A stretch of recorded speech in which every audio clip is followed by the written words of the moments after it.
কত মা জানে না তার সন্তান কিভাবে গড়তে হয়। হাদিসের মধ্যে আছে, আল্লাহর নবী সাল্লাল্লাহু আলাইহি সাল্লাম বলেন, প্রত্যেকটি মানব সন্তান আল্লাহকে মানার পরিপূর্ণ যোগ্যতা নিয়ে ভূমিষ্ঠ হয়।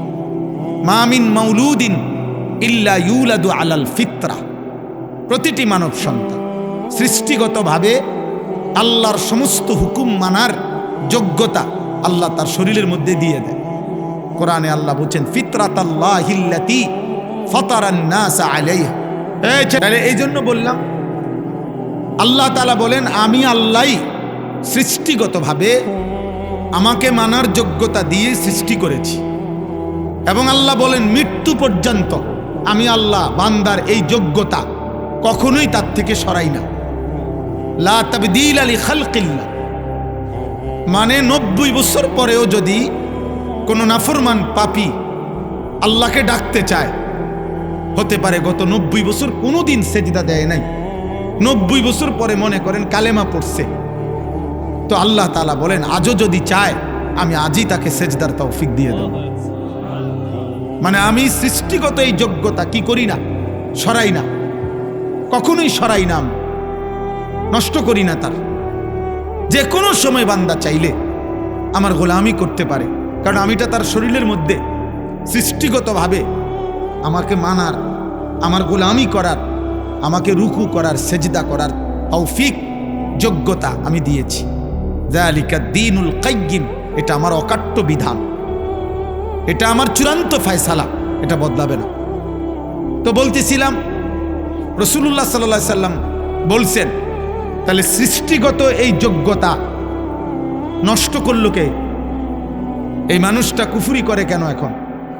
এই মানুষটা এখন শিরিক করে কেন? তাহলে এই মানুষটা এখন মূর্তি পূজা করে কেন?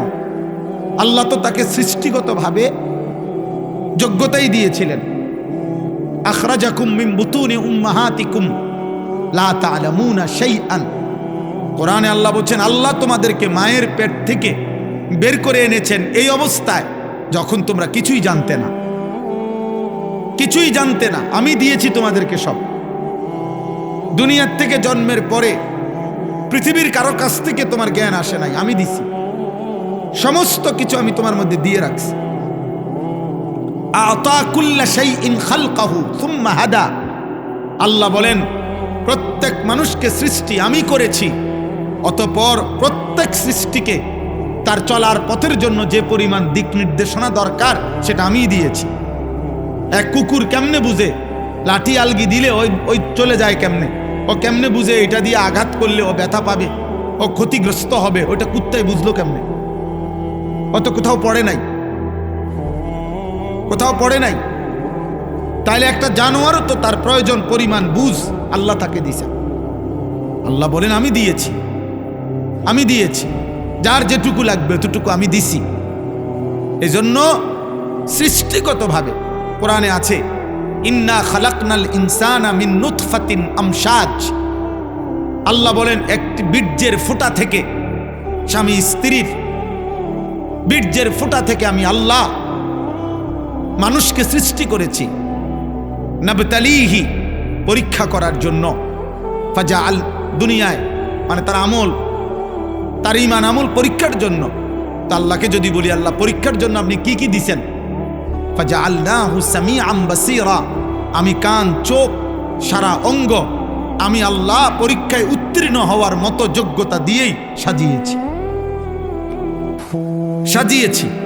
আবার আল্লাহ বলেন ইন্না হাদাইনাহুস সাবিলা, আমি আল্লাহ শুধু অঙ্গ প্রত্যঙ্গ দিয়ে ছেড়ে দেই নাই, আমি আবার কোনটা কল্যাণ কোনটা অকল্যাণ, কোনটা ন্যায় কোনটা অন্যায়, কোনটা জান্নাত কোনটা জাহান্নাম, আমি আল্লাহ তাআলা তা বুঝাবার জন্য আমার পক্ষ থেকে পথ রাস্তা আমি বলে দিয়েছি দুই ভাবে। এক, আমি আমার পক্ষ থেকে মনোনীত বান্দা, কখনো নবী, কখনো রাসূল, কখনো উলামা, সাহাবা, এইভাবে পাঠিয়েছি। আর সাথে সাথে আসমানি কিতাব দিয়ে হেদায়েত দিয়েছি। আমি সব ইন্তজাম ক্লিয়ার রাখছি, সব ব্যবস্থাপনা রাখছি। শরীরের মধ্যে আমাকে মানার যোগ্যতা দিয়েছি। আমার এই কথাটা বুঝছেন? আল্লাহ আমাদেরকে আল্লাহর হুকুম মানার শারীরিক কি দিয়েছেন? যোগ্যতা দিয়েছেন। আবার সাথে সাথে বুঝাইয়া বলার জন্য, কি করতে হবে তা বলার জন্য, বুঝানোর জন্য দুটা জিনিস দিছেন। একটা হলো মানুষ, মানে নবী রাসূল উলামা, উনাদেরকে দিছেন। আরটা হলো কিতাব, আসমানি কিতাব দিছেন। তো এরপরে তাকে নষ্ট করে কে? তারে বিপদগামী করলো কে? সব কিছু থাকার পরেও আল্লাহর কিতাব আছে, বুঝানোর মতো মৌলানা আছে, ওলামা আছে। শরীরের মধ্যে রুকু করার, সেজদা করার যোগ্যতা আমাদের শরীরে আছে কিনা বলেন? একটা কোমর যদি না বাঁকা হয়, নাই বাঁকা হইতো তো আল্লাহ রুকু করতে বলতো? সেজদা আমরা যে করতে চাইলে আমাদের সেজদা করার যোগ্যতা আছে আমাদের শরীরে? কথা বলে না? আছে?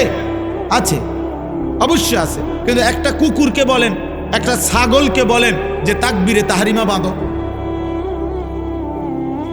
বলে সম্ভব? তার জন্য তার মধ্যে সৃষ্টিগত এই যোগ্যতা আছে। একটা গাছকে বলেন যে তুমি রুকু করো, তার মধ্যে এই যোগ্যতা আছে? নাই। আমাদের মধ্যে আল্লাহ তাআলা সৃষ্টিগতভাবে যোগ্যতা দিয়েছেন, বুঝাইয়া বলার জন্য নবী রাসূল উলামা দিয়েছেন, বুঝবার মতো কিতাব দিয়েছেন। অতঃপর তাকে নষ্ট করে কে? তে যারা যারা তাকে নষ্ট করে এর মধ্যে অন্যতম একটা হলো বাবা মা। এই কথাটা বলার জন্য বলছি। আরো আছে নফস, শয়তান, অসৎ বন্ধু, কিন্তু একটা হলো পিতামাতা। নবীজি বলছেন ফাআবাওয়াহু, ফাআবাওয়াহু, সরাসরি হাদিস। আল্লাহর নবী বলেন আমার এই সৃষ্টিগত আমাকে মানার যোগ্যতাটা নষ্ট করে দিল কে?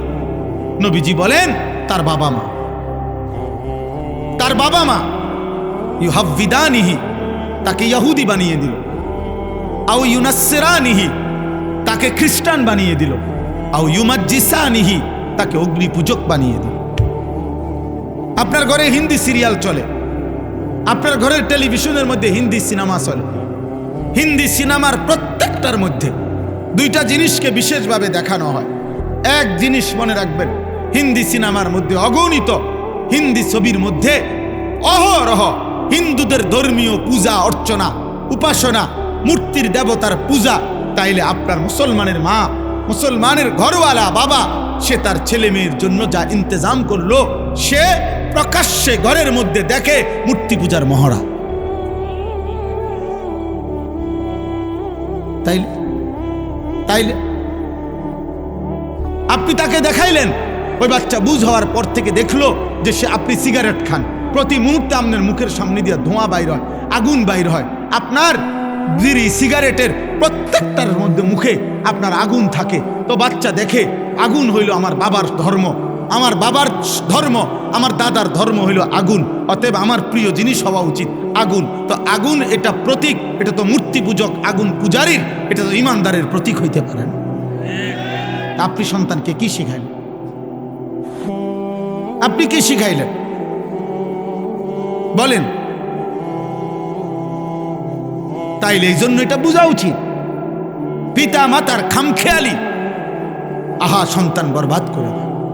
হাসরের ময়দানে, হাসরের ময়দানে ওই মা বাপ, ওই অভিভাবক যাদের কারণে তাদের অনুসারীরা, অনুগতরা, সন্তানরা জাহান্নামী হবে, খোদার কসম তারা যে যার কারণে জাহান্নামী হইছে, যাকে দেখে, যাকে অনুসরণ করে, আল্লাহর কসম সে তাকে ডাক দিবে, আল্লাহকে বলবে আল্লাহ আমার আব্বারে দেখতে চাই, আমার ওই নেতাটারে আমার একটু দরকার, আমার ওই দোস্ত তারে আমার একটু দরকার, আমার মাকে আমার একটু দরকার। আমি নিজ চোখে দেখছি, আমার এই দুই চোখে দেখছি, মাজারে রাস্তার থেকে দাঁড়াইয়া আমি দেখছি মহিলা তার 6 বছরের বা 8 বছরের বাচ্চাটাকে সাথে নিয়ে মাজারের মধ্যে সেজদা দিতেছে। মহিলা বাচ্চাটা দিতে চায় না, মহিলা এমনি মাথাটা জাতা দিয়া, চাপ দিয়া বাচ্চাটাকে সেজদা করেছে। হায় মা, তুই কি করলি? তুই মা করলিটা কি? তুই তোর ছেলেটাকে মুশরিক বানায় দিলি। আল্লাহ তাআলা যার রক্তে ঈমান দিছিলেন, যাকে সৃষ্টি লগ্নে আল্লাহ ঈমানের নিয়ামত দিয়ে দিছিলেন, আল্লাহকে মানার তুই মা তাকে মুশরিক বানায় দিলি। মা কি করলা মা তুমি? ছেলেটাকে কি করলা তুমি? তুমি সুদের টাকা নিয়ে ছেলে মানুষ করছেন কেন? আপনি বুঝের ছেলে বুঝে না। বর্তমান সময়টা তো এমন, এখন আরো বেশি। 4 বছরের বাচ্চা যা বুঝে, আগের দিনে 40 বছরের ব্যাড হইতো এত বুঝতো না। মিয়া 5 বছরের বাচ্চা পৃথিবী এখন যা বোঝে, 50 বছরের বুড়া বিয়াও দুনিয়া এত বোঝে না। দুনিয়া তো বুঝে না। অতএব আমাদের এই সচেতনতা ভীষণ দরকার। আপনারা গ্রামের মানুষ বলে, আপনারা গ্রামের মানুষ এই সমস্ত নয়সয় কথা বলে খামখেয়ালি করেন না বাপ। আমি অনুরোধ করছি, এই বাপ, গ্রামে থাকেন আর শহরে থাকেন, সম্পদ কম থাকুক আর না থাকুক, অভাবে থাকেন আর প্রাচুর্যে থাকেন, মৃত্যু আসবেই, কবরে যেতে হবেই, আখেরাতে মুখোমুখি আল্লাহর হতে হবেই, আল্লাহর মুখোমুখি হতে হবেই, মালাকুল মউত আমাদেরকে নিয়ে যাবেই। এই আমি আপনাদের সামনে কোরআনুল কারীমের যে আয়াতগুলো পড়ছি, এই আয়াতগুলো আমি একটু ব্যাখ্যা পরে করতেছি, আগে তর্জমাটা শুধু শোনেন, তাইলে আপনি বুঝবেন। শুধু অনুবাদটা শোনেন আল্লাহ কি বলেন। আমি এখানে 21 নম্বর পারা কোরআনুল কারীমের 32 নম্বর সূরা, এই সূরাটার নাম সূরায়ে সাজদা। এই যে আমরা যে সেজদা দেই, বুঝেন নাই? এই সূরার নামই সেজদা। এই সূরার 4টা আয়াত, 11, 12, 13, 14, এই 4টি আয়াত পড়ছি এই মাত্র শুরুতে। আগে 4টা আয়াতের তর্জমা শুনেন। এই 4টা আয়াতে আল্লাহ তাআলা কি বলতেছেন শুনতেছেন আপনারা সবাই? দোস্ত, বুট খাইও না, মাঝখান দিয়ে কেউ বুট বাদাম খাইও না। আমি অনুরোধ করছি, চলে গেলে আমি বললাম কোনো অসুবিধা নেই, তুমি চলে যাও, যার অসুবিধা হয় চলে গেলে আমার কোনো আপত্তি নেই, কিন্তু শুনলে, বসলে মনোযোগ দিয়ে শুনলে ভালো। আমি দোস্ত অনুরোধ করলাম, মনোযোগ হইলে ফায়দা হয়। বক্তার পর বক্তা আনলাম, 3 জন বক্তা, 6 জন বক্তাও, একজন উঠলো আরেকজন নামলো, কেউ হুঙ্কার দিল, কেউ ঝংকার দিল, কেউ টান দিল, কেউ সুর দিল, কারো হাসি দিলে ভাল লাগে, কেউ কানলে ভাল লাগে, কেউ চিৎকার দিলে ভাল লাগে, কেউ উড়ে লাইলে ভাল লাগে। এই সমস্ত দিয়ে হবে না আব্বা, এর কোনো ফায়দা নাই, কোনো ফায়দা নাই। এটা কোনো বিষয় না বাবা। বিষয় হলো আমি উপলব্ধি, আত্ম উপলব্ধি। আহা, আমি কে, আমি কি করছি, আমি কোত্থেকে আসলাম, আমার কি করা উচিত, আমি যাব কোথায়, প্রতিনিয়ত মানুষগুলো কই যাচ্ছে, আমার বাবা কই গেলেন, আমার দাদা কই গেলেন, আমার চাচা মামা ফুফা খালুরা কই গেলেন, আমার জ্যাঠারে আমি 1 সপ্তাহ আগে দেখা গেছি, 1 সপ্তাহ পরে দেখছি জ্যাঠা নাই। জানাজা আমি পড়াইছি, জানাজার আগে আমি জ্যাঠার কবরের দিকে তাকাইছি, কবর তখন খালি, কবরে তখনও রাখে নাই আমার জ্যাঠাকে। আমি আমার বাড়ির কবর, তো কবরের দিকে তাকায় দেখা কিছুক্ষণ তাকায় থাকছি, আর আমি মনে হয় যেন শুনতেছি যে কবর আমারে বলে, আনিস, আমার থেকে কয়টা মাটি আমি তোমার জ্যাঠারে বানাইতে দিছিলাম, আজ আমার মাটি আমি নিয়ে নিলাম।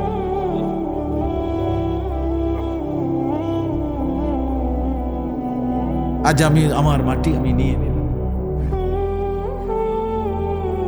হুজুর বলতেছিলেন, আমার আব্বারে দেখছেন, মহব্বত করতেন। আমার আব্বা এবং সুন্দর সাজতেন, লম্বা সুন্দর সুপুরুষ ছিলেন। আমার বাবা, আমার আব্বা ছিলেন। শুক্রবার দিন জুমার নামাজের জন্য আমার আব্বা যখন সাজতেন, আমারও মনে আছে, আমি মনে ভাবতাম যে আব্বা যেন নতুন জামাইয়ের মতো এত সুন্দর পাগড়ি মাথায় দিত, সুরমা লাগাইতো চোখে, আতর লাগাইতো, বাবা পাঞ্জাবি সব কিছু নতুন সুন্দর ধোয়া ইস্তারি করা গাও দিত, মানে বাদশার মতো বাবা সাজত।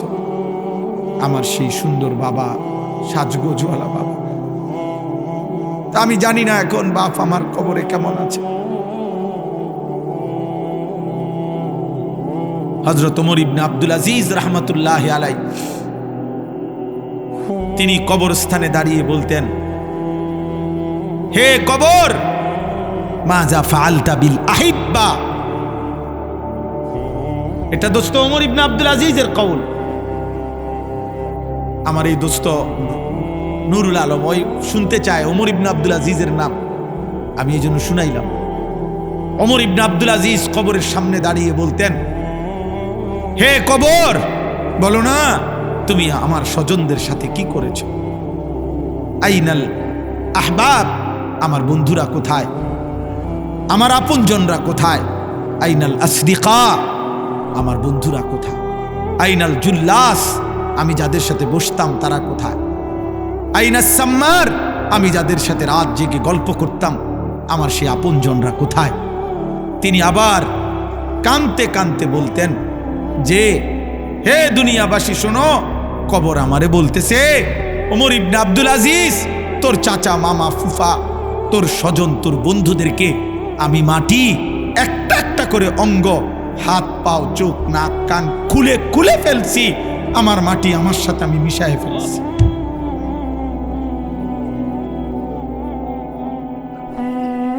আমার মাটি আমি আমার সাথে মিশায় ফেলছি। দোস্ত আমার, বন্ধু আমার, প্রিয় নওজোয়ান, তুমিও থাকবা না আমিও থাকবো না, তুমিও থাকবা না আমিও থাকবা না। উনিও ছিলেন, এখন নাই। আল্লাহ তাআলা বলেন, শুনেন, এই মৃত্যুর দৃশ্য, আল্লাহর সামনে দাঁড়াবার দৃশ্য, মৃত্যুর মুহূর্তের স্মৃতি অবস্থা আল্লাহ তাআলা এখানে তুলে ধরছেন। এই জায়গা বড় সাংঘাতিক। আমার একজন আপনজন, আমার বিবির বড় ভাই মাওলানা মুফতি উসমান গনি 2-3 দিন আগে আমার সাথে সফরে ছিলেন উত্তরবঙ্গ। তো এক জায়গায় ফজরের নামাজ পড়াইছে এই 2 দিন আগে। তো ফজরের নামাজে উনি এই আয়াতের এই সাইডটা পড়ছেন। উনি যে সময় পড়ছে নামাজে, তখনই আমার কলিজা ছিঁড়ে গেছে যে হায় মালিক, আপনি কি বললেন? ওইখান থেকে এটা মনে হয়েছে যে আমি আপনাদেরকে শুনাই। আল্লাহ তাআলা বলেন, কুল, হে নবী আপনি বলুন, ইয়াতাওয়াফাকুম মালাকুল মাউতিল্লাযী ওয়াক্কিলা বিকুম, আমি আল্লাহর পক্ষ থেকে আমি যেই ফেরেশতা মালাকুল মউত আজরাইলকে দায়িত্ব দিয়েছি, সেই ফেরেশতা মালাকুল মউত আজরাইল তোমাদের প্রত্যেককেই নির্দিষ্ট সময়ে মৃত্যু দিয়ে দিবে। ইয়াতাওয়াফাকুম, তোমাদের মৃত্যু ঘটাবে, তোমাদের জান কবজ করবে আমার হুকুমে। ঠিক ওই টাইমে আমি রব ফয়সালা দেই, যেই টাইমে আল্লাযী ওয়াক্কিলা বিকুম, আমি যাকে তোমাদের মৃত্যু জান কবজের জন্য দায়িত্ব দিয়েছিলাম সে তোমাদের মৃত্যু ঘটাবে। আমি একটু ব্যাখ্যা করব, আগে তরজমা বলি। সুম্মা ইলা রাব্বিকুম তুরজাউন, প্রতিটা মৃত্যুর পরে মালাকুল মউত আজরাইল জান কবজের পরে এরপরে কি হবে? আল্লাহ বলেন, অতঃপর তোমরা সকলেই একমাত্র শুধুমাত্র আমি আল্লাহর কাছেই ফিরে আসো। ধনী হও গরিব হও, সুস্থ হও অসুস্থ হও, সম্পদশালী হও আর দুর্বল হও, গ্রামের হও আর শহরের হও, বোঝো বা না বোঝো, ইমানদার হও আর বেঈমান হও, আমার কাছে ফিরতে হবে। কার কাছে? সুম্মা ইলা রাব্বিকুম তুরজাউন। তাহলে 2 কথা বলা হইল। 1, হে নবী আপনি বলে দেন তোমাদের প্রত্যেককে আমি আল্লাহর পক্ষ থেকে নির্ধারণ করা মালাকুল মউত আজরাইল জান কবজ করবে, মৃত্যু দেবে, অতঃপর তোমাদের সকলকেই আমি আল্লাহর কাছে ফিরতে হবে, আসতে হবে। গেল এটা। এবার দ্বিতীয় আয়াত, আল্লাহ তাআলা বলেন, ওয়ালাউ তারা ইযিয যালিমুনা নাকিসু রুউসিহিম ইনদা রাব্বিহিম। হায় বন্ধু, আপনি যদি সেই দৃশ্যটা একটাবার দেখতেন। আল্লাহ মহব্বত করে নবীকে বলতেছেন, বন্ধু আপনি যদি ওই দৃশ্য দেখতেন, ওয়ালাউ তারা, যদি আপনি দেখতেন, ইযিল মুজরিমুনা, সমস্ত পাপী নাফরমান কাফের মুশরিক মুনাফিক, বেঈমান, অবাধ্য, আল্লাহর দুশ্মন, আল্লাহর এক এক হুকুমের লঙ্ঘনকারী।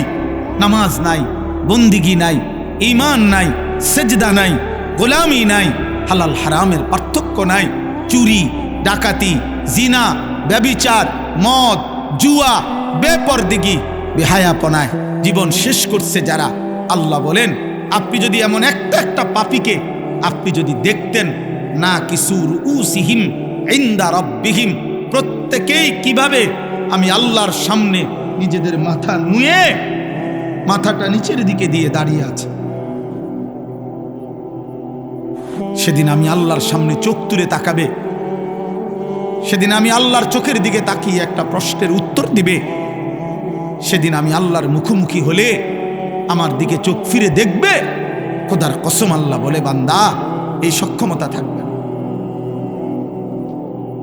এই সক্ষমতা থাকবে না, এই সক্ষমতা থাকবে না।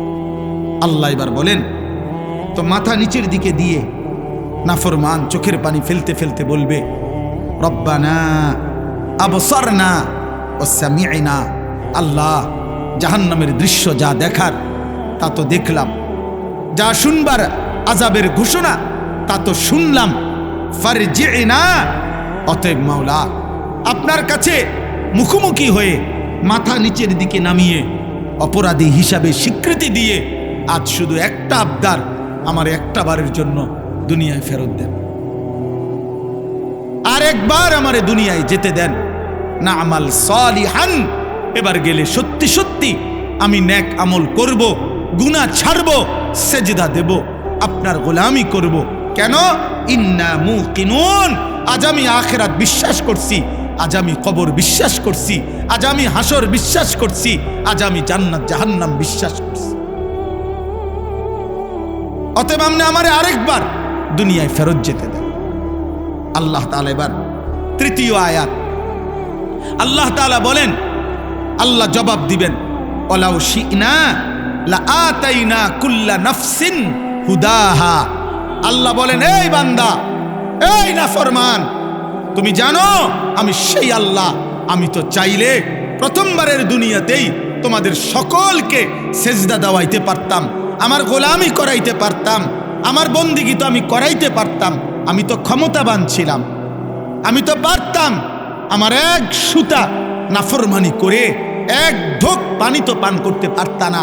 আমি চাইলে আমার বিরোধিতা করে, আমার হুকুমের লঙ্ঘন করে এক সেকেন্ড আমার নিঃশ্বাস নিতে পারতা না, হৃদয়ের স্পন্দন চলতো না, আমি তো পারতাম বান্দা।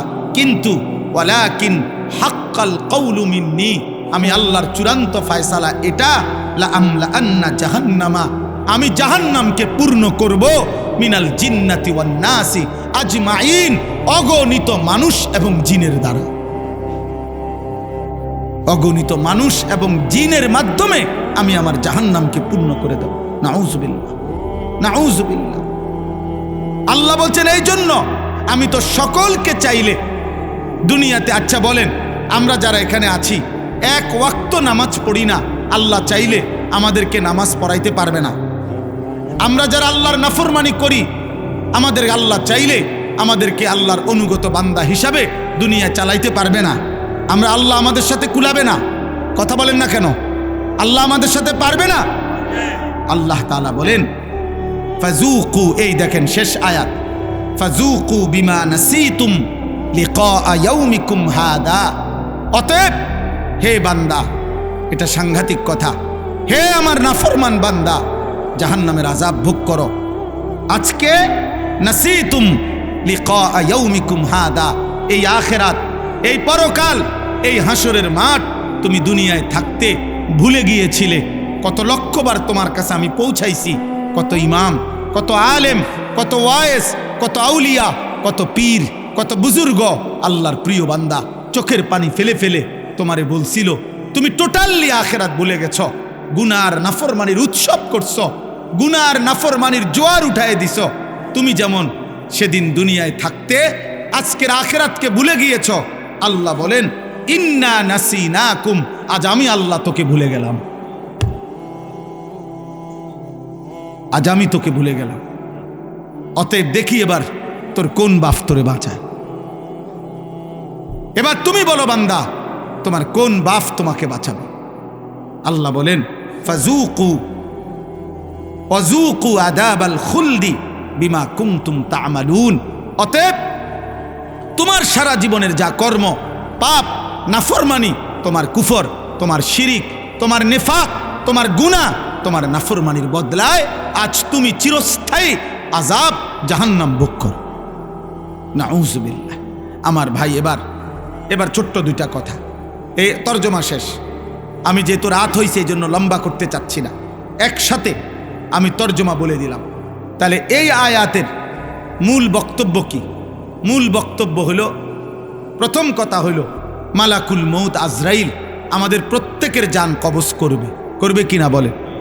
রাসূলুল্লাহ সাল্লাল্লাহু আলাইহি ওয়াসাল্লাম ওনার কাছে আজরাইল নিজে শুনাইছে, ইয়া রাসূলুল্লাহ, এই পৃথিবীর প্রত্যেকটি মানুষ আমার সামনে, একজন মানুষের সামনে একটি থালার মধ্যে তার সব আইটেমের তরকারি সহ তার খাবার যেমন তার চোখের সামনে থাকে, এই কায়নাতের সমস্ত ইনসানের রূহটা আমি আজরাইল মালাকুল মউতের সামনে ঠিক এরকম একটি প্লেটের মতো সামনে। আর আল্লাহ যখনই হুকুম করে আমি তৎক্ষণাৎ আমার প্লেটের সামনে থেকে খাবার যেরকম তুলে নেই, আমি ওইরকম ওই প্রাণীর, ওই মানুষটার আমি আল্লাহ তাআলা হুকুমে আমি তৎক্ষণাৎ রূহটা কবজ করি। এটা আল্লাহ নবী সাল্লাল্লাহু আলাইহি ওয়াসাল্লাম বলছেন। 2 নম্বরে আল্লাহ নবী সাল্লাল্লাহু আলাইহি ওয়াসাল্লাম বলেন, হে আমার উম্মত, মালাকুল মউত আজরাইল প্রত্যেক মানুষের কাছে যখন জান কবজ করতে আসে, এই জান কবজ করতে আসলে আজরাইল কারো কাছে তাকে না দেখাইয়া জান কবজ করে না। প্রত্যেক ইমানদার হোক নাফরমান হোক, আজরাইল আগে আইসা দাঁড়ায়, এরপরে জান কবজ করে। এ দাঁড়াইবার সময় হাদিসের মধ্যে আছে, মালাকুল মউত আজরাইল যখন এসে দাঁড়ায়, তো নাফরমান আর পাপী তার সামনে আজরাইল যখন দাঁড়ায়, এতটা বিভৎস, এতটা কুৎসিত, এতটা জঘন্য, ভয়ানক আগুনের লেলিহান শিখাওয়ালা আকৃতি নিয়ে দাঁড়ায়। তাফসিরে আছে, ইব্রাহিম আলাইহিস সালাম জীবনে একবার আজরাইলের নাফরমানের সামনে কেমনে দাঁড়ায় এই আকৃতিটা একবার দেখতে চাইছিলেন। আজরাইল দেখাইছেন, ইব্রাহিম আলাইহিস সালাম চিৎকার করে বেহুশ হয়ে গেছেন। আর হুঁশ আসার পরে ইব্রাহিম নবী বলছেন, হে মালাকুল মউত, খোদার কসম, জাহান্নামের আযাব লাগবে না, কবরের আযাব লাগবে না। তুমি মালাকুল মউতের এই ভয়ঙ্কর দৃশ্য কোনো নাফরমান পাপী, কোনো মুশরিক বেঈমান একবার দেখলেই তার সারা জিন্দেগীর গুনার শাস্তির জন্য এটাই যথেষ্ট, এটাই যথেষ্ট, এটাই যথেষ্ট। আজকে যুবক ভাই, আজকে বয়স্ক বাবা, আপনারা আমরা সবাই খামখেয়ালি করছেন। আমার কাছে কিতাব আছে, কিতাবে লিখছে ঈসা আলাইহিস সালাম নূহ নবীর একজন বংশধরকে কবর থেকে উঠাইছিলেন। কবর থেকে উঠাবার পরে ঈসা নবী উনার বংশধরকে জিজ্ঞেস করছে, হে নূহ নবীর বংশধর, আপনি দুনিয়ার মধ্যে কতদিন হায়াত পাইছেন? তখন ওই নূহ নবীর বংশধর বলছে 450 বছর। তখন ঈসা আলাইহিস সালাম জিজ্ঞেস করছে, এই 450 বছরের ভিতরে আপনার চুল দাড়ি সাদা হইছে কোন দিন, কত বছর বয়সে? নূহ আলাইহিস সালামের বংশধর বলছে, হে ঈসা নবী, আল্লাহর কসম 450 বছর পর্যন্ত আমার একদিন, 1 সেকেন্ডের জন্য চুল দাড়ি কোনোদিন সাদা হয় নাই। 450 বছরই কালো ছিল। কিন্তু খোদার কসম, মালাকুল মউত আজরাইল যখন জান কবজ করে, জান কবজের ওই কয়েক সেকেন্ড রূহ কবজ করার কষ্ট আর যন্ত্রণায় আমার 450 বছরের কালো চুল দাড়ি নিমিষেই সাদা হয়ে গেছে, নিমিষেই সাদা হয়ে গেছে। আরো শুনেন আমার দোস্ত, কিতাবের মধ্যে আছে রাসূলুল্লাহ সাল্লাল্লাহু আলাইহি সাল্লামের একজন বিখ্যাত সাহাবী আমর ইবনে আস রাদিয়াল্লাহু তাআলা আনহু, তিনি বলছেন, ওনার সন্তান ওনার মৃত্যুর পূর্ব মুহূর্তে নবীর সাহাবীকে জিজ্ঞেস করছে, আব্বা, এই মুহূর্তে আপনি নবীর একজন মহান সাহাবী, আপনার মৃত্যুর যন্ত্রণা আজরাইলের রূহ কবজ করার পূর্বে কেমন লাগতেছে? হযরত আমর ইবনে আস বলছে, ইয়া বুনাইয়া কাআন্না জিবালাদ দুনিয়া আলা সাদরি। হে আমার প্রিয় সন্তান, আমার মনে হইতেছে পৃথিবীর সবগুলো পাহাড় আমার বুকের উপরে চাপ দিয়ে রাখছে। পৃথিবীর সমস্ত পাহাড় আমার বুকে চাপ দিয়ে রাখছে। দোস্ত আমার, বন্ধু আমার, সাকরাতুল মউত, মৃত্যু যন্ত্রণা, মৃত্যু বড় ভয়ানক বিষয়, মৃত্যু বড় ভয়ানক বিষয়, মৃত্যু বড় ভয়ানক বিষয়। এই পৃথিবীতে মৃত্যুর ভাবনা, মৃত্যুর কথা যার স্মরণ থাকে না, মৃত্যুর কথা যার মনে নাই, তার জীবনটাই নাফরমানের জীবন হইতে পারে। কোনো ইমানদার অথবা কোনো বিবেকবান যে চোখের সামনে মৃত্যু দেখছে, সে অহংকার করে কেমনে? যে চোখের সামনে অনিশ্চিত মৃত্যু দেখে, সে দুনিয়া নিয়া এত পাগল পারা হয় কেমন? আল্লাহ বলেন আমার সামনে মাথা নুয়ে থাকবে আর বলবে আল্লাহ আমি সব দেখছি, জাহান্নামের আযাব দেখছি, আমার দুনিয়ায় ফেরত দেন। আল্লাহ বলবে না বান্দা, না বান্দা, আমার বাপ এত মৃত্যু, এত লাশ, এত মানুষের জানাজা দেখবার পরে এই ঈদগাহ মাঠে কত মানুষের জানাজা হয় না? কথা বলেন না? আপনাদের কবরস্থান নাই? এখানে একজন মানুষ আছেন যে কোনোদিন কবর দেখেন নাই? বলে না ভাই? একজন মানুষ আছে যে কখনো লাশ দেখে নাই, কোনো জানাজা পড়ে নাই? এত মৃত্যু, এত লাশ, এত জানাজা, আমাদের একটা বারও যদি আখেরাত মনে না করায়, এর কেমন শক্ত পাষাণ দিল হইল বাপ। এই যুবক ভাই, রাত অনেক হয়েছে আব্বা, তোমরা যে কয়জন আছো আমি হাত জোড় করে দোস্ত আমার বলি না বাপ, কেমনে তুমি এত মৃত্যু দেখে, তোমার পূর্বপুরুষের কেউ দুনিয়ায় নাই, তুমি এক ওয়াক্ত নামাজ পড়ো না, এত শক্ত, এত পাষাণ কেমনে হইল আব্বা?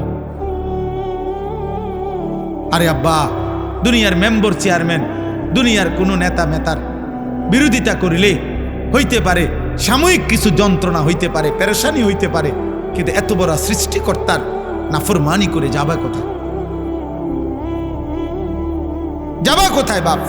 একটা ছেলে বলো, একজন বাবা বলেন আজকে 30 বছর যারা সুদ খাইতেছেন, প্রতিদিন যাদের ঘরে রঙিন টেলিভিশন চলে, যাদের স্ত্রী ছেলে মেয়ে নামাজ পড়ে না, আপনি বলেন না আব্বা এগুলা কি গুনাহ না?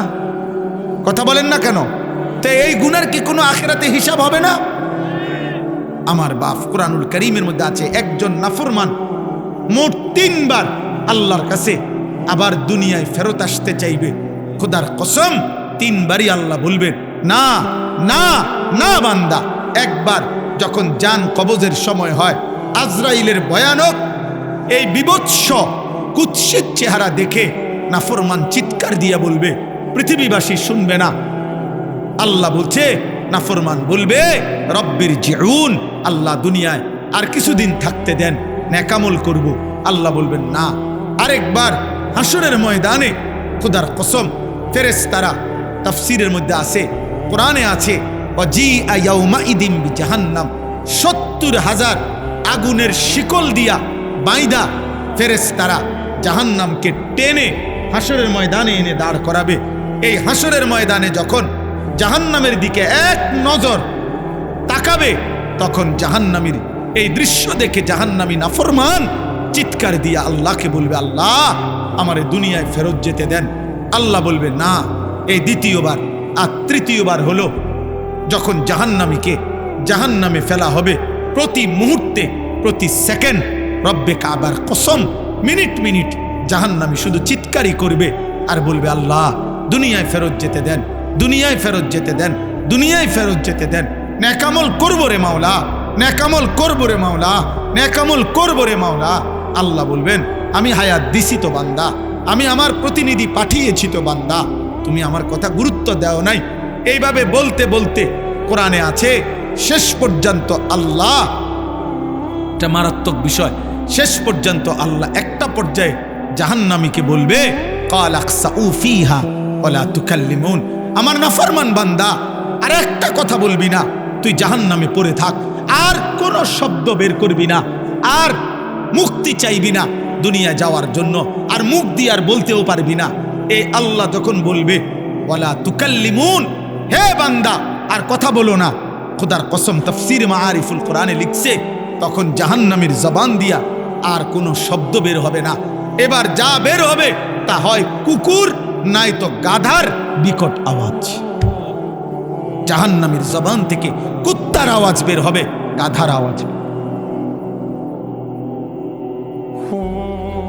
এই জন্য রাত গভীরে দোস্ত আমার, কবরবাসীদের মৃত্যু, মরহুম মাওলানা সাহেবের মৃত্যু, আর এই আমাদের স্বজনদের মৃত্যু, এই সব মৃত্যুর কথা স্মরণ করে আমাদের এটা উচিত ভাবা। আমাদের গন্তব্য আমাদের আখিরাত, আমাদের গন্তব্য আমাদের কবর, আমাদের গন্তব্যই আমাদের চলে যাওয়া, আমাদের চলে যাওয়া। এই রং তামাশার এই দুনিয়ায় আমরা বেশি বাড়াবাড়ি করছি জানি। সবচেয়ে বড় কথা হইল আমাদের কিশোর যুবক অধিকাংশ নামাজ পড়ছে না, আর আমাদের বাপ চাচা দাদা মা, আমাদের অভিভাবকরা অধিকাংশই ছেলে মেয়ে বউ বাচ্চার ইমান আমল নামাজ, ওদের হালাল হারাম পাক নাফাক এটা নিয়ে কোনো যত্নবান নাই। সবাই ব্যস্ত বিল্ডিং দালান ঘর বাড়ি সোফা খাট ফার্নিচার এই নিয়েই ব্যস্ত। আরে বাবা, আপনার ছেলে এক ওয়াক্ত নামাজ পড়ে না, কার লাগা বিল্ডিং বানাইতেছে? আপনার বিবি টোটালি পর্দা করে না, কার জন্য ঘর বানাইতেছে? কার জন্য ঘর বানাইতেছে? কার জন্য মাথার ঘাম পায়ে ফেলছেন? বলেন বলেন, আপনারা বলেন। আল্লাহ তাআলা তো ওয়াদা দিছে, লা আমলা আন্না জাহান্নাম, আমি জাহান্নাম পূর্ণ করব মানুষ দিয়া, মানুষ দিয়া। কোরআনুল কারীমের মধ্যে আছে জাহান্নামের মধ্যে মানুষ ফেলবে আর আগুন আরো বাড়বে, আবার ফেলবে আগুন বাড়বে। একটা পর্যায়ে মহান আল্লাহ জিজ্ঞেস করবে, হালিম তালাতি, হে জাহান্নাম পূর্ণ হইছিনি তোমার জাহান্নাম? ওয়া তাকুলু হাল মিন মাজিদ, জাহান্নাম কেবল বলবে, আয় মাওলা আরো চাই, আরো চাই, আরো দেন, আরো দেন, আরো দেন, আরো দেন, আরো দেন। আবারও ফেলবে ফেরেশতা জাহান্নামের মধ্যে মানুষকে, আর জাহান্নাম বলবে হাল মিন মাজিদ, এই রব আরো চাই, আমার জায়গা আরো খালি, আরো খালি, আরো খালি। হাদিসের মধ্যে আছে মহান আল্লাহ তার কুদরতি পাবে, আল্লাহ তাআলা সর্বশেষ আল্লাহ থামাবে, হে জাহান্নাম এবার থাম।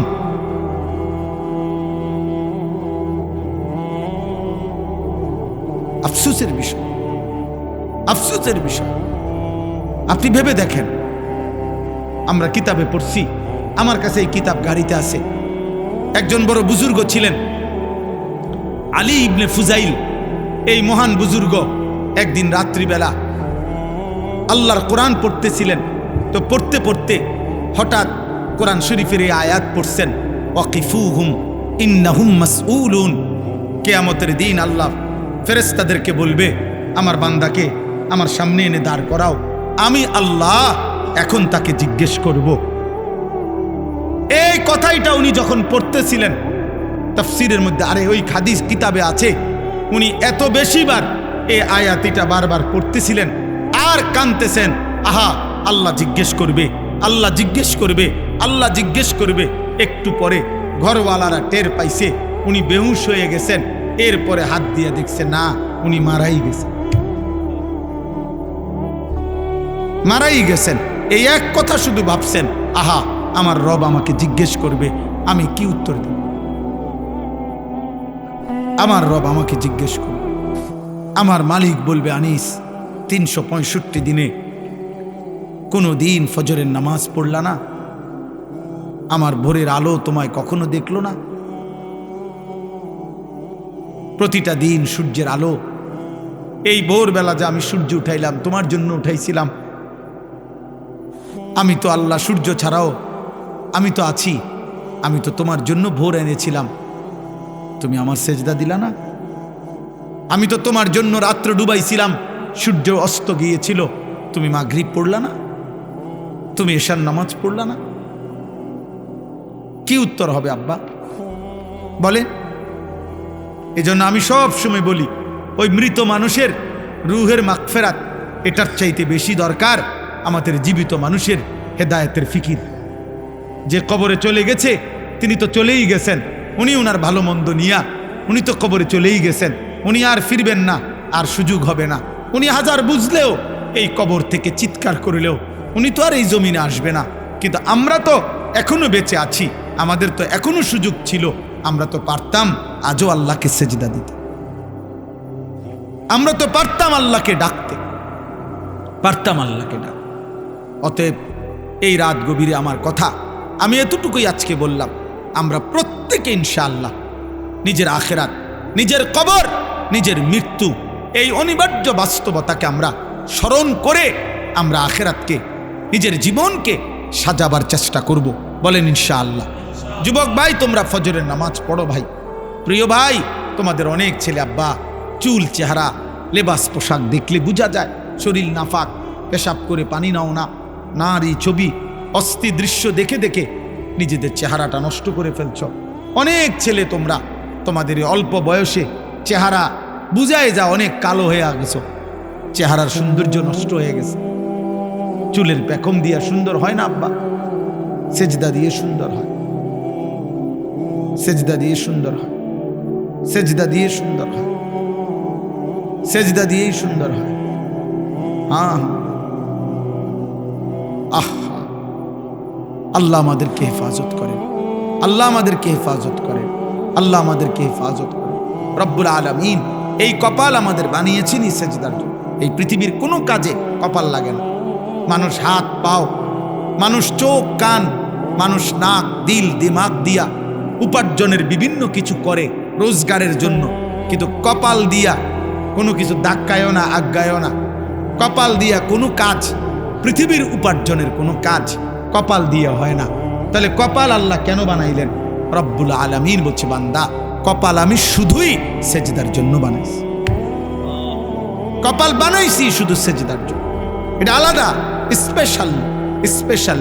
আমি চাই তোমার কপাল নিচের দিকে নুইবে। তুমি যদি তোমার কপাল মাটির দিকে নাও, আমি আল্লাহ তোমার কপাল আরশে আজিমে নিয়ে আসবো। তুমি যাবা নিচের দিকে, আমি টেনে আনবো উপরের দিকে। এই জন্য বান্দা তো গেছে সেজদা দিতে নিচের দিকে, অথচ জান্নাত তো উপরের দিকে। বুঝেন নাই? জান্নাত কোথায়? 7 আসমানের ঊর্ধ্বে, জান্নাত উপরে। তো আমি দে সেজদা দিয়া যাই নিচে। আল্লাহ বলেন, হ্যাঁ তুমি নামো নিচে, আমি তুলবো তোমার এই জান্নাতে, আমি টেনে আনবো বান্দা, আমি টেনে আনবো। আর যদি তুমি নিজেই অহংকার করো, গার ফাঁক দাও, তুমি অহংকার করে মাথা সোজা করো যে কি হবে কার, কে কি করবে, আল্লাহ বলেন ওই অহংকারী ঘাড় আমি আল্লাহ নোয়াই দেব। এটাই আল্লাহ এখানে বলছেন, না কিছু রুউসিহিম, মাথা নোয়াইতে হবে, মাথা নোয়াইতে হবে।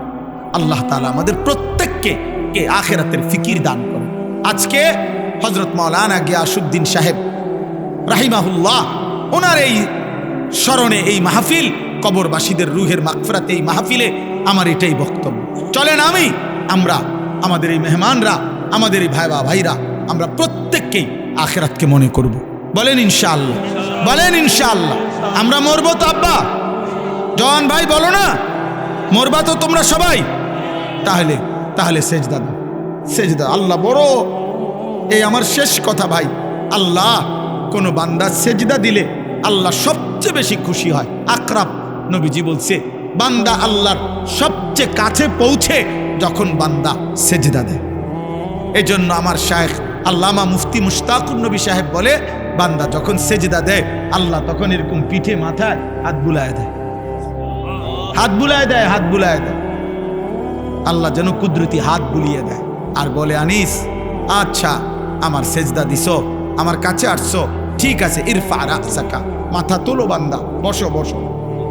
এবার বসাইয়া আল্লাহ নিজে সামনে আইনা আল্লাহ যেন সামনে রেখে বলে, আচ্ছা বান্দা বলো তো কিছু, আর কোনো কিছু বলার আছে তোমার? তো বান্দা বলে আত্তাহিয়াতু লিল্লাহ। আল্লাহ বলে, আচ্ছা আমার প্রশংসা করছো, মাশাআল্লাহ। এবার আর কিছু? এবার বলে আল্লাহুম্মা সাল্লি আলা মুহাম্মদ। আচ্ছা আমার বন্ধুর দুরূদ পড়ছো, খুশি হলাম। আর কিছু বলবা? তো এবার বান্দা বলে, মাওলা আমার মূল বিষয় হলো আমি আপনার সেজদা দিয়ে আপনার কাছে আসলাম, আপনার প্রশংসা আত্তাহিয়াতু বলে করলাম, আপনার বন্ধুর দুরূদ পড়লাম। মূল বক্তব্য হলো আল্লাহুম্মা ইন্নী যালামতু নাফসি যুলমান কাসীরা, আমি বড় বেশি নাফরমান মাওলা, আমার গুনাহ অনেক বেশি, আমি বেশি গুনাহ করে ফেলেছি। ওয়ালা ইয়াগফিরুয যুনুবা ইল্লা আনতা, এই শব্দের অর্থ হলো আল্লাহ আপনি ছাড়া মাফ করার কেউ নাই। তাহলে আপনি, এ কথা মানুষ বলে সামনে মুখোমুখি ব্যক্তিকে, সামনের জনকে বলে আপনি। বোঝেন নাই আমার কথাটা? মানুষ তুমি বলে কাকে? সামনের লোককে। আপনি বলে তো বান্দা যেন আল্লাহর মুখোমুখি, এই জন্য আল্লাহকে বলে আপনি ছাড়া মাফ করার কেউ নাই। ফাগফিরলি মাগফিরাতাম মিন ইনদিকা, আপনার নিকট থেকে মাগফিরাত দিয়ে আমাকে আপনি মাফ করে দেন। ওয়ারহামনি, আপনি আমাকে রহম করেন। ইন্নাকা আনতা, নিশ্চয়ই আপনি গফুরুর রহিম, আপনি মাফ করে নেওয়ালা, দয়াবান। আল্লাহ বলে বান্দা এত কিছু বলে সেজদা দিয়ে আমার প্রশংসা করে আমার বন্ধুর দোয়া দুরূদ শরীফ পড়ে আমার মুখোমুখি, একদম মুখোমুখি থেকে তুমি যখন মাফ চাইছো, এমন মালিক আমি ফিরাইয়া দেই কেমনে? চা বান্দা মাফ। কি বললেন? আল্লাহু আকবার। তো এই জন্যই এখন কি কইলো দোস্তে? আল্লাহু আকবার কইলো। তো এই জন্য নবী শিখাইছে এটা, যে নামাজে যেন কল্পনা করা উচিত যে আমি যখন পড়লাম ইন্নাকা আনতাল গফুরুর রহিম, এই সালাম ফিরাইবার পর্যন্ত তো আল্লাহ যেন বলল যা মাফ করে দিলাম। এবার নামাজি সালাম ফিরাইয়াই যেন বলে উঠলো, এটাই সুন্নত আল্লাহু আকবার বলা, অর্থাৎ এ কথা বলা যে আল্লাহ বড়, এই দুনিয়াবাসী আমার মালিক আমারে মাফ করে দিছে রে। এই জন্য সালাম ফিরাইয়া একবার কি বলে? আল্লাহু আকবার, আমার মালিক বড়, মালিক আমারে মাফ করে দিছে। আমি মালিকের কাছে বসে কইছি আমারে মাফ করে দিত, আমার মালিক কইছে যা মাফ।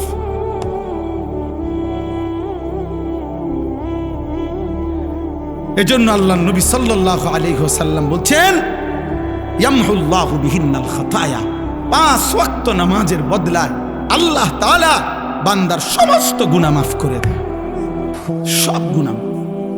চলো বাবা ইনশাআল্লাহ সেজদা করব তো ইনশাআল্লাহ, নামাজ পড়বো তো ইনশাআল্লাহ। আল্লাহ তৌফিক দেন, আল্লাহ কবুল করেন। আল্লাহ তাআলা আমাদেরকে ঈমান আমলের দৌলত দান করেন। আল্লাহ তাআলা হুজুরের কবর, এলাকার সমস্ত কবর আল্লাহ তাআলা নূরে নূরে ভরপুর করে দেন, আমিন।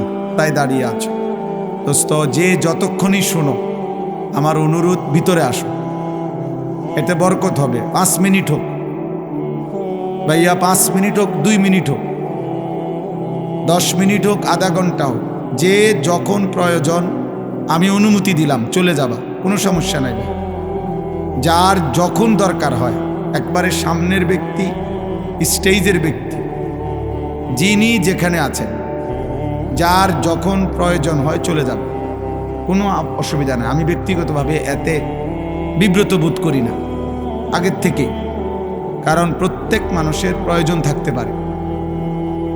পুরা শেষ পর্যন্ত মুনাজাত পর্যন্ত থাকতেই হবে বাধ্যতামূলক, এমন কিছু না। আল্লাহর কথা যে যেটুকু শুনে এটুকুই লাভ। ওই যে অটোর ভিতরে যারা বসছো, ভাই দোস্ত অটোর থেকে নাইমা আসো, ওই সাদা প্যান্ট আও। জি মাশাআল্লাহ, যখনই যার সুযোগ হয়, প্রয়োজন হয়, চলে গেলে কোনো অসুবিধা নেই। কাজ থাকতে পারে, ক্লান্তি থাকতে পারে, শারীরিক দুর্বলতা থাকতে পারে, সারাদিন পরিশ্রম করছেন। এই দ্বিতীয় কথা হলো, সবগুলো মোবাইল হাতে ধরা যারা ভিডিও রেকর্ড করছেন, এগুলো বন্ধ করতে হবে। মোবাইল হাতে ধরে একজনও ভিডিও বা রেকর্ড করা যাবে না। আগেরটা তো একটু নরমে কইছি, এটা একটু শক্ত বললি, এবং আশা করা যায় এটার উপরে আরেকটু শক্ত হবে। তার মানে ভিডিও করতে দেব না, হাত ধরে মোবাইল হাতে ধরে ভিডিও বা রেকর্ড করতে দেব না। যদি আমি কাউকে দেখি এরপরে আপনারা উঠাই দেব ধমক দিয়া, প্রয়োজনে লোক নিমু আপনার উঠাই দেওয়া লেগে। এই জন্য দয়া করে একজনও, ছোট বড় কেহই মোবাইল হাতে ধরে ভিডিও বা রেকর্ড করা যাবে না। দোস্ত এতে মনোযোগ হয় না, দিল জমে না, দিল জমে না। রাত 11টা বাজে, কাজেই রাত্র একদম কম হয় নাই, অনেক রাত হয়েছে, চারদিকে ঠান্ডা কুয়াশা। অতএব আমাদের প্রত্যেকেরই ঘরে ফেরা দরকার, কিছুটা সময় ঘুমানো দরকার, ফজরের নামাজ পড়া দরকার। আর তদুপরি সারা দিনের ক্লান্তির পরে আল্লাহ তাআলা কোরআনুল কারীমের মধ্যে বলছেন ওয়াজআলনা নাওমাকুম সুবাতা, আমি আল্লাহ তোমাদের জন্য ঘুম বানিয়েছি। কেন বানিয়েছি? আল্লাহ নিজেই বলেন সুবাতান, অর্থ হইল তোমাদের ক্লান্তি কেটে দেওয়ার জন্য, দূর করার জন্য। সাবতুন অর্থ হলো কাটা, দূর করা। আল্লাহ বলেন তোমাদের ক্লান্তি দূর করার জন্য তোমাদের জন্য ঘুম আমি বানিয়েছি। আমি বানিয়েছি ঘুম, আল্লাহ তাআলার সৃষ্টি। ও আব্বা কথা বলো না, বাবা কথা বলো না, ঘুমাইলো, শুয়েলো, তোমরা ছোট মানুষ, তো শরীর তো এটা আর কত শুয়ে থাকবে। তাইলে ঘুম এটা আল্লাহর মখলুক। আমরা যে বলি আপনার 18,000 মখলুকাত, তো মনে করেন এইটা সম্পর্কে আরো মতামত আছে। 18,000 হোক আর 16,000 হোক, 2,000 বেশি হোক আর কম হোক, অথবা 10,000 বেশি হোক কম হোক, সবই আল্লাহর। সবই কার? আল্লাহ। তো এই মখলুকাত বলতে শুধু গরু, ছাগল, মানুষ, জিন এটা না, বরং আল্লাহ তাআলার মখলুক বলতে আমরা সবটা বুঝিও না।